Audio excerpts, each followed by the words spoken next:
to finance the war in Ukraine through the sale of its energy resources. In today's video, we're taking a closer look at who stopped buying Russian oil and which countries still do. First, let's take a look at who is buying Russian oil globally. From January 2023 to July 27, 2024, China, India, and Turkey bought the most Russian oil. The largest buyers of Russian oil, who filled the vacuum left by the European market, are in fact two countries, China and India. While in the case of China, this increase in oil imports from Russia is obvious and stable, in the case of India, the increase between 2021, i.e. the level before the full-scale Russian invasion of Ukraine, and, for example, 2023, is drastic.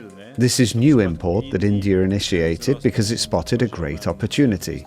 There was a lot of cheap Russian oil on the global market that it could import. On the other hand, Russian oil is also going to countries that might previously have seemed quite unlikely destinations, such as Pakistan. If I'm not mistaken, in 2023 there was the first ever shipment of Russian oil there.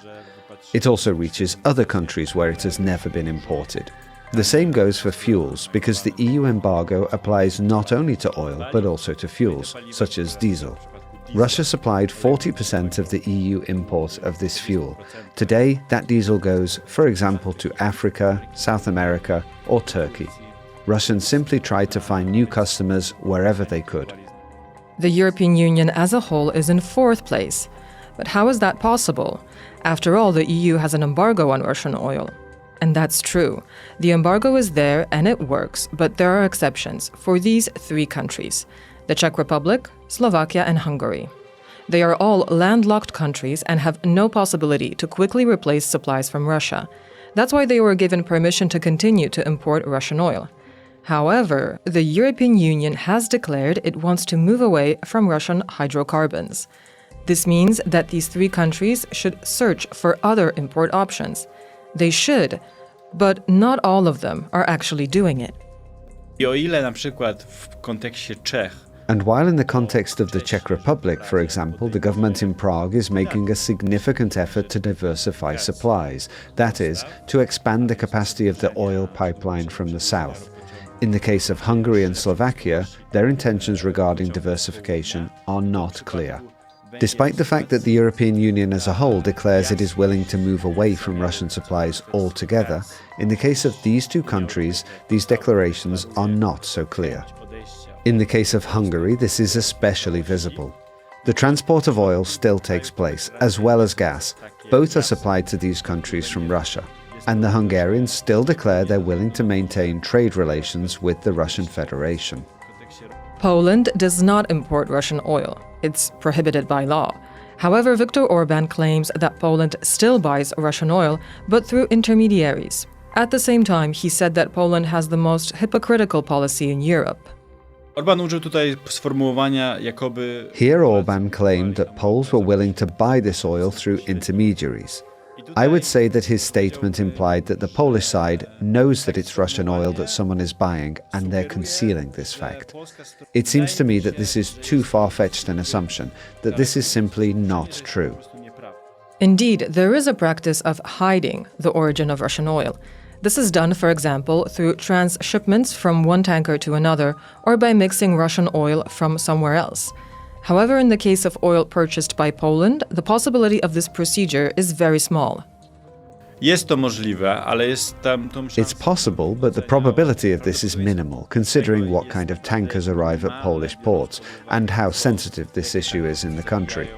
Even if this is true, we can assume that the share of this Russian oil in the total mix, in the total imports to Poland, is very small. As I said, the chances of this actually occurring are very low. Russian oil has been in the headlines recently for yet another reason. Ukraine has extended sanctions on LUKOIL. Why is this important? Let's look at this map. Russian oil is delivered to the Czech Republic, Slovakia, and Hungary via the southern Druzhba pipeline, which runs through Ukraine.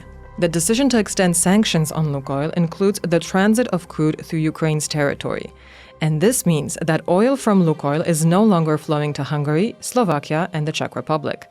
The problem is that LUKOIL supplied about 30% of crude to the Slovaks and the Hungarians.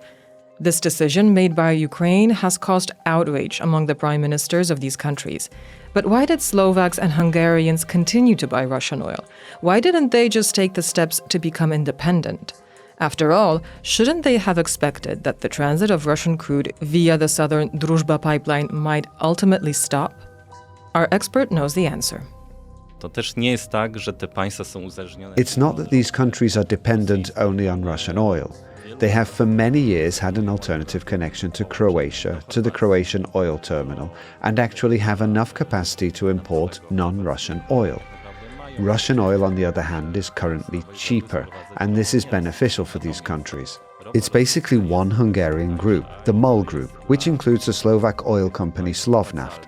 They are subject to a special windfall tax, thanks to which these profits from the sale of Russian oil actually go to the budgets of these two countries. So in that sense, it reduces the motivation to change their purchasing route, and in the end, it fits into this whole picture of close energy relations between Hungary and Russia in particular, but to some extent also Slovakia and Russia, which today is an exception on the European scale.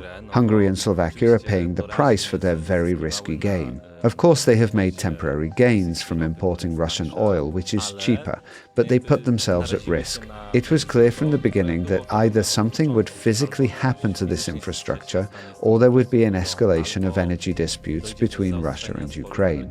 During wartime, this is obvious, and today these two countries are paying the price. Thank you for watching.